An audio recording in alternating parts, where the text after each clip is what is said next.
Hey everybody. We just finished a reading of The Paper Bag Princess, and what I would like you to do is turn and talk about what happened in the story. Go ahead and talk.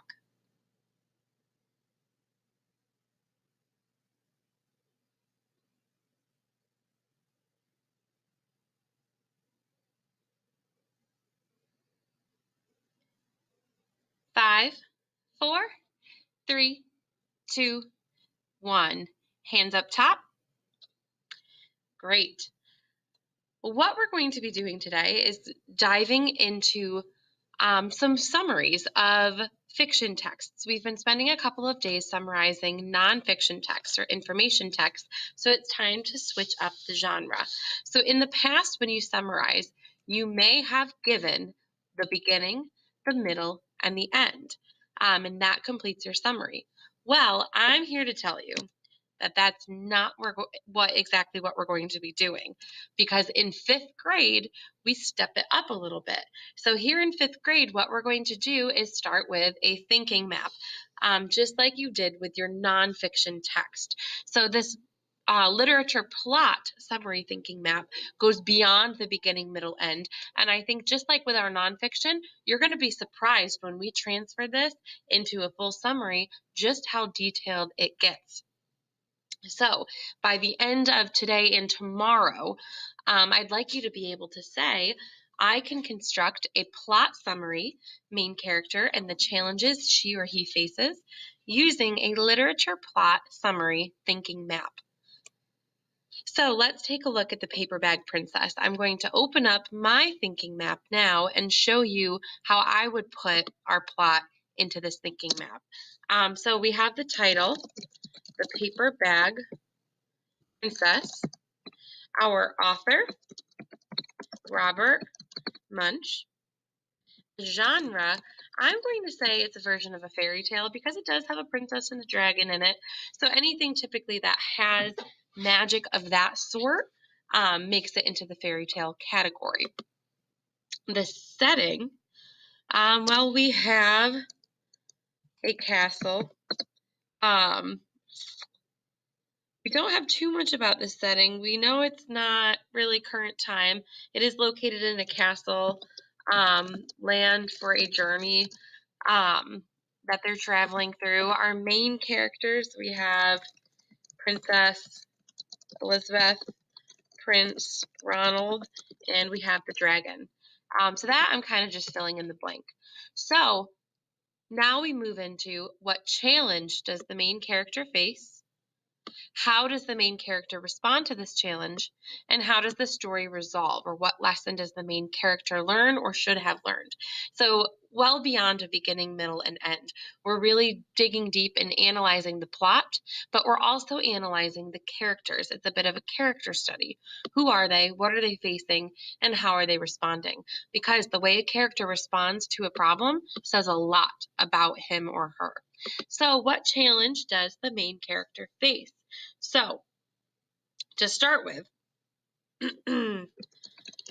Princess Elizabeth is planning on marrying Prince Ronald, and we know Prince Ronald is perfect. But the dragon tries to destroy her castle. He kidnaps Ronald, burns her clothes, and let's see.